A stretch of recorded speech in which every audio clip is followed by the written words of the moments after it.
ওই কিরে ওই কিরে মোবাইলের ভিতরে পানি না পানির ভিতরে মোবাইল কোনটা রে কষ্ট না করে এই মাসটা আমার শুধু মোবাইল কিনতে কিনতে গেল। দেখো আজকে আমার যেতে মাও না বন্ধু আলামিন ওই ফোন কিনবো, তোর সাথে যাওয়া লাগবো। এইখান থেকে যাবো আমি, আর সামনে আলামিন আর লাবিব দাঁড়াই আছে। অগর ওইখান থেকে বাদাই নিবো।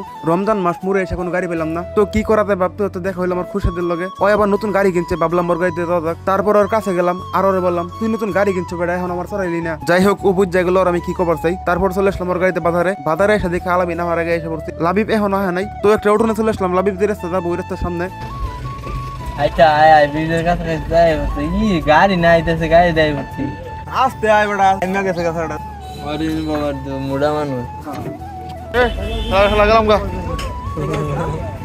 তো আমরা চলে আসলাম মাওনাসর রাস্তা মোবাইল শপের নিচতলায়। ওপো ব্র্যান্ডের একটা নতুন ফোন বের হয়েছে। বন্ধু আলামিন অনেকদিন ধরে বলতেছে আমার নতুন একটা ফোন নিবো। আমি ওরে বলছিলাম আমি যে ফোনটা নিচ্ছি ওই ফোনটা নিয়ে ভালো আছে। ওই আমার বলে দাম একটু বেশি হয়ে যায় এটা, আর ওই ফোনটা আমি কি করবো। তারপরে ওরা আমি কইলাম কিছুদিন ওয়েট করতে হলে ওপোর একটা নতুন ফোন বের হবে। আর এই হলো সেই ফোন, 4 দিন আগে ফোনটা বের হয়েছে, ওপো A5 Pro। ফোনটা কিন্তু অর্ডার প্রো। আর এই দেখো একটা বয়মের ভিতরে পানি, আর পানির ভিতরে ফোনটা দিয়ে দিল। তো চলো এখন এই বয়মটাকে ভালো করে দেখানো যাক। দেখি আমি এই ফোনের ভিতরে পানি কোনো ঢুকাইতে পারি কিনা। অনেকক্ষণ ফোনটাকে আমি পানির ভিতরে ডুবিয়ে রাখলাম, আর তারপর আস্তে আস্তে বের করে আনলাম। দেখি এখন ফোনটা কাজ করে কিনা। আর এই দেখো ফোনটা কিন্তু আগের মতোই আছে, ফোনে কোনো সমস্যা হয় নাই। নতুন ফোন যেহেতু তারপর আমি ক্যামেরা বের করে কয়েকটা ছবি উঠালাম। তো বন্ধু স্বপ্ন পূরণ হলো। আজকের মতো এই পর্যন্ত দেখাবো না কোনো ভিডিওতে। আল্লাহ হাফেজ।